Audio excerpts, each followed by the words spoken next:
You will hear a conversation between a psychiatrist in the medical centre of the college and a new student. First, you have some time to look at questions 1 to 4.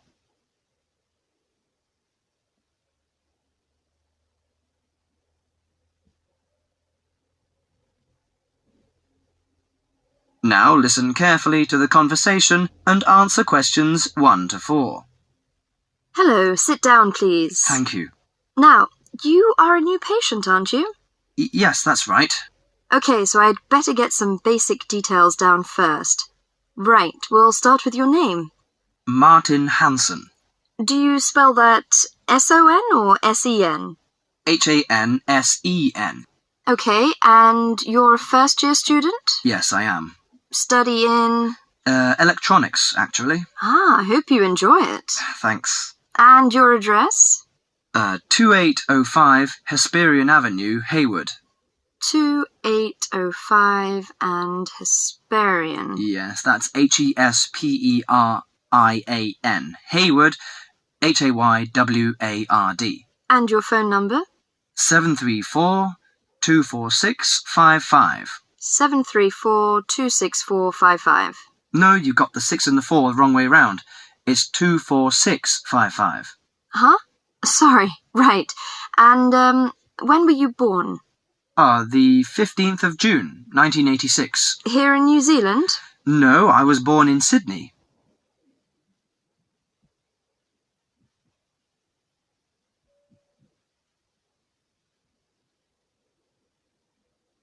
Before you hear the rest of the conversation, you have some time to look at questions 5 to 10.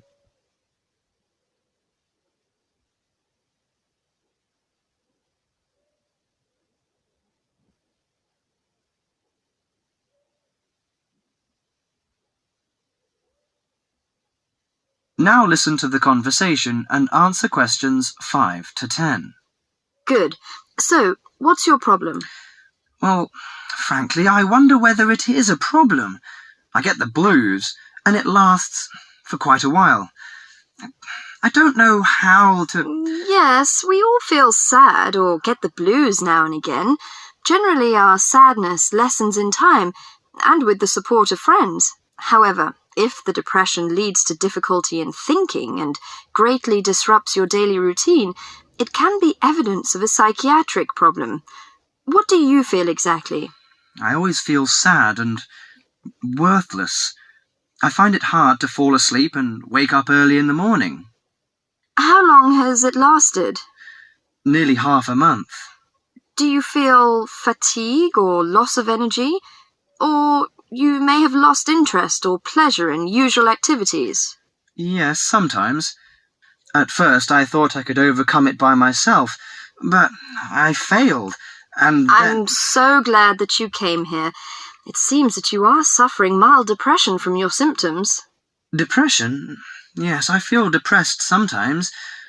But why would I... Depression may occur as a result of biochemical changes in the body. Alcohol, amphetamines, cocaine, and LSD can bring on depression.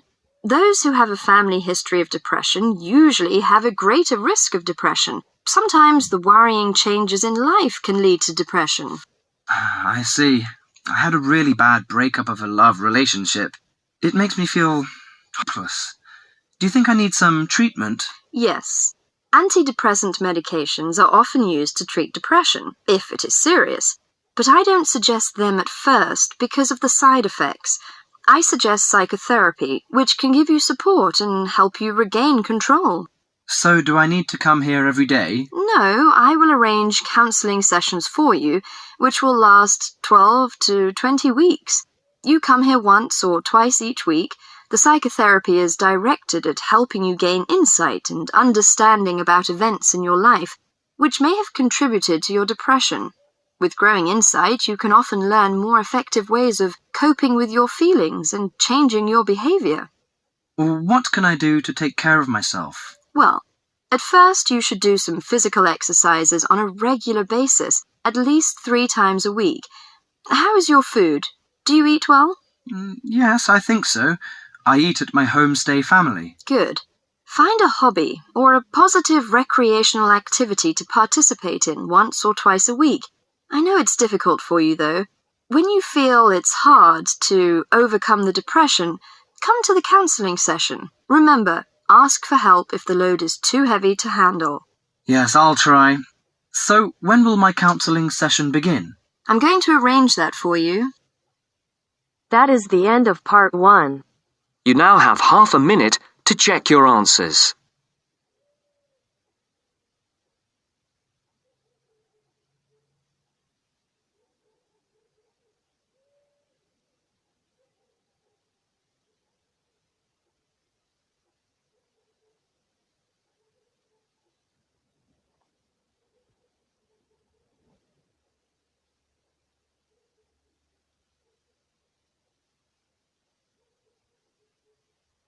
Now turns to part 2. Part 2. Listen to the news report about a robbery and then complete the notes from the detective's notebook. First, you have some time to look at questions 11 to 17.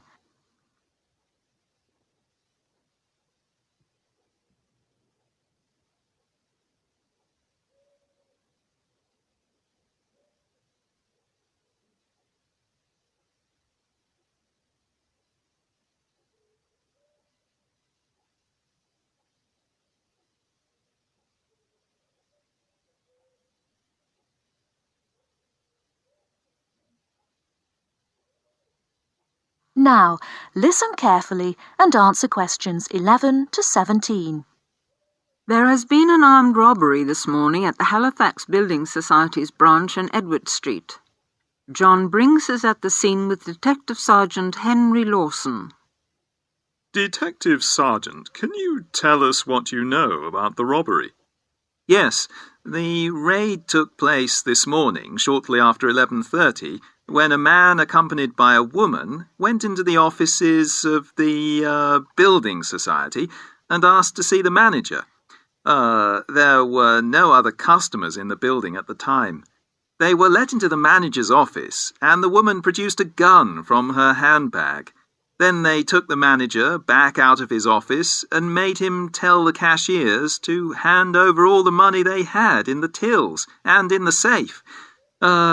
It came to about $25,000. Presumably, you have a number of witnesses. Yes, we have a good description of both of them. The man was about 1 meter 80 centimeters, around 35 years of age, with blue eyes and short, curly red or ginger hair.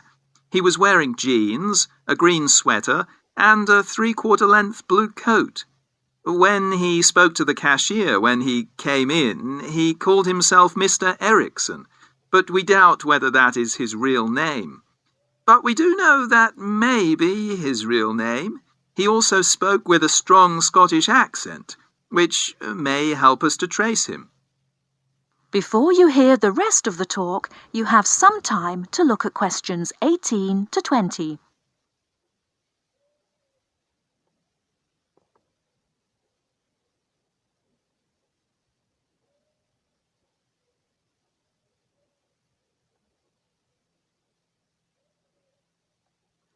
Now listen and answer questions 18 to 20.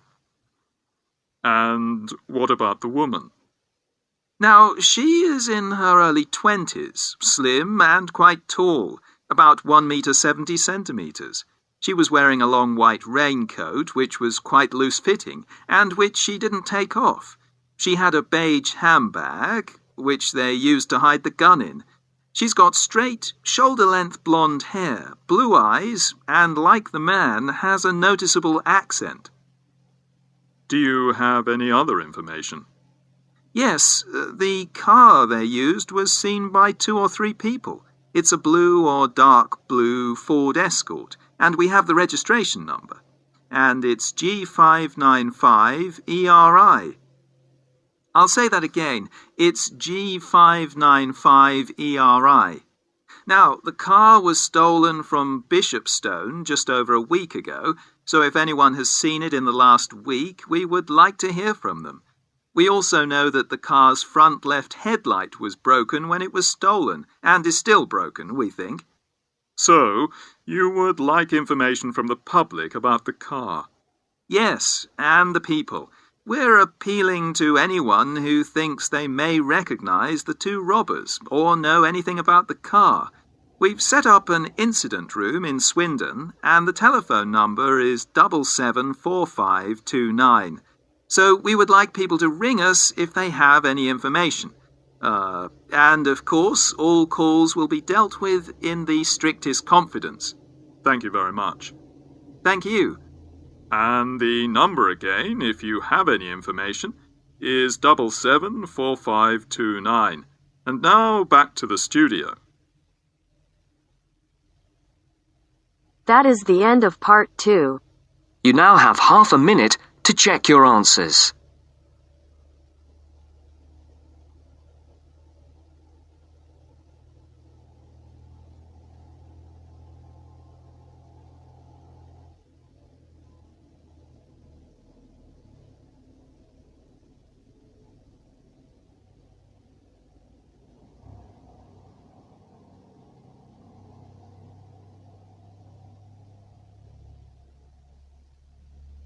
Now turns to part 3.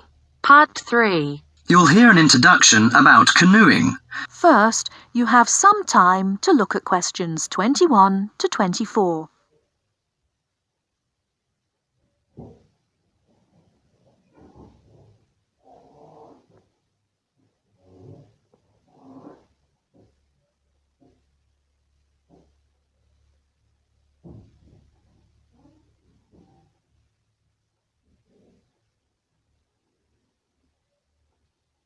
Now, listen carefully and answer questions 21 to 24.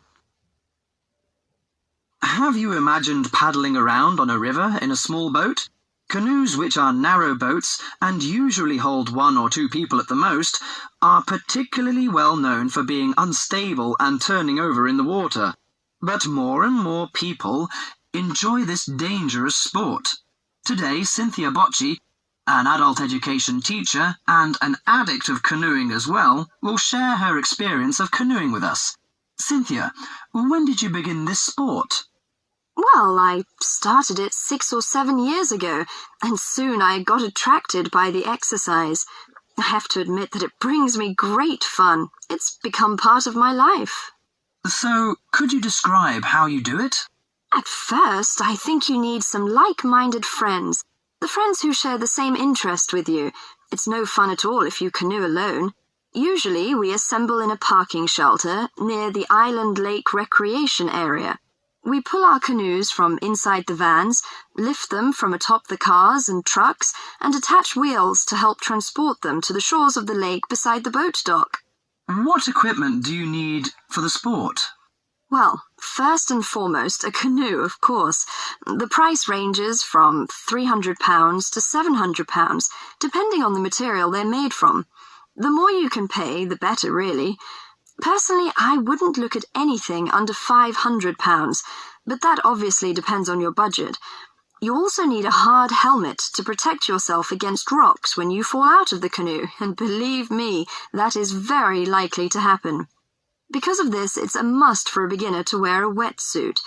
Oh, bathing suits don't work really. Sometimes a life jacket is a necessity in case you fall into water and no one else is nearby.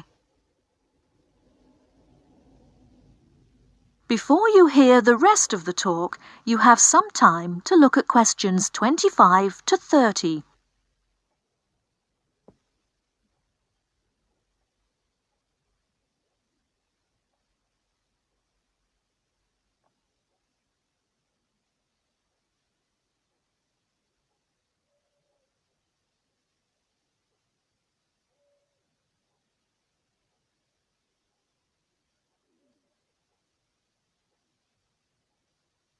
Now listen and answer questions 25 to 30. Think it's all worth it? Absolutely. I just love it. It's exciting, exhilarating, yet it's peaceful and it's calm. You can work as hard as you want to, or you can take it easy. In addition to having fun, canoeing offers a workout without realizing you're working out. Besides being a great exercise, which is good to heart and lungs, you gain strength and mobility. You build strength not only by paddling, but also from lifting and carrying your canoes. You can also exercise your mobility. Frankly, I never had upper body strength until I started canoeing. Now I can pick my canoe up and carry it on my shoulder with no problem. However, it's not just a workout of the upper body, but also a total body workout. If you're doing it correctly, it's a great calorie burner. And more important to me, paddling isn't strictly about exercise. It's as much about the peace and relaxation that comes from being out on the water. I saw it described on a brochure as liquid medicine for the soul, and that is so accurate. It allows you to take a mental break from your ordinary routine. It's a lot of fun and you meet a lot of great people. We connect on the waterways by responding to email invitations, posting on websites and club announcements. Also, it's a great way to get an up-close view of nature. You can sneak up on wildlife. I've been right next to ducks, deer, and all kinds of birds. You just get a different view than you can get on land. I especially enjoy camping by canoe. It's like backpacking without having to carry a pack on your back. You can put everything you need in the hatches of the canoe. Have you experienced this kind of camping? Well, whatever you say about this sport, it's never dull. I think on one level it's a serious activity and you can become a real champion, but it's a small group who take it that far. But for most, it's a fantastic sport for anyone who likes adventure. That is the end of part 3. You now have half a minute to check your answers.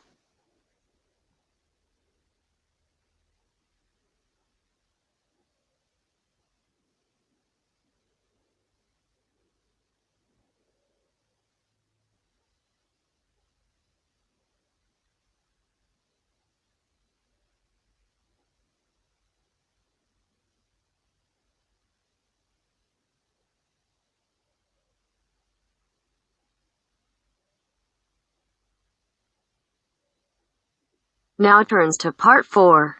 Part 4.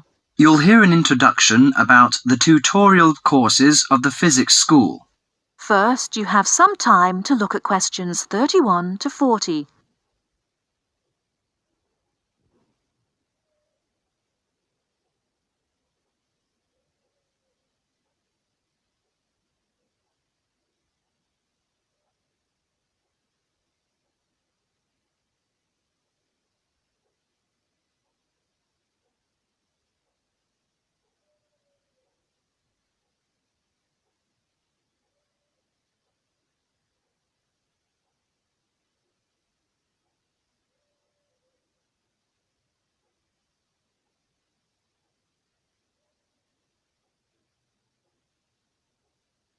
Now listen carefully and answer questions 31 to 40.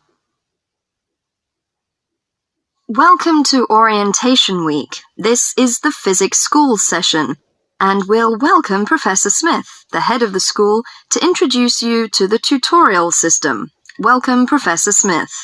Thank you. You may have noticed life at university is totally different from that of school. For you, tutorials are an important part of the teaching program. Tutors are the primary contact between undergraduate students and the school. A tutor is the student's personal tutor as well as their academic tutor. Tutorials for physics undergraduates consist of 6 students who meet each week with their tutor for at least 50 minutes. For radiographer students, tutorials will normally consist of a group of about 10 students who will meet fortnightly with their tutor for a period of at least 50 minutes. In the first semester, the tutorials are during weeks 1 to 11. For semester 2, they are during weeks 14 to 24. Everybody involved is expected to be present and on time, and the tutor will also be available in week 12 and 25 to discuss problems that arise during revision, but attendance by students is optional. Now I'm going to introduce to you the stages and activities of the tutorials. The induction period is from week 1 to 3. I know that a significant minority of you experience culture shock during your first few months at university, and the important function of this stage is to identify students who are having difficulty integrating into the academic program. In particular, tutors should check your attendance of lectures, tutorials, laboratory sessions, and this sort of things. Tutors also help you tackle work in a systematic and effective manner. Stage 2 begins from the 4th week. Some tutorials of this period are to be devoted to discussion or going over the students' lecture notes, but approximately 50% of tutorial time is to be devoted to coursework. You should finish the weekly homework assignments of 2 hours duration with at least 50% involving written work. At least 8 homework assignments during the year should involve answering problems set on coursework. The written work collected by the tutor should be marked within a week of handing in, and generally the assignments should be graded. The 3rd stage starts from week 8 till the 10th. During this period, math and 4 core physics programs are included. The majority of tutorial time should be devoted to work which support the lecture programs and laboratory work. At least 60% of homework assignments should involve written work. The assignment may involve writing an account of or notes on a specified range of topics. The written work should also be marked and graded. Short oral presentations by students should be included. They are possibly on general physics topics or essays. The last week's personal development planning is a structured and supported process. The primary objective for PDP is to help you to become more independent and confident, self-directed learners and encourage a positive attitude to learning throughout life. It is undertaken by yourselves to reflect upon their own learning, performance and achievement, and to plan for their personal, educational and career development. Finally, if without evidence of good reason you miss more than 2 sessions during a semester, or if the tutor is not satisfied with your progress, the matter must be immediately referred to the program director, who will normally issue formal warning, verbal and written. This will inform you that your place at university is under threat of withdrawal if no improvement is made. That is the end of part 4. You now have half a minute to check your answers.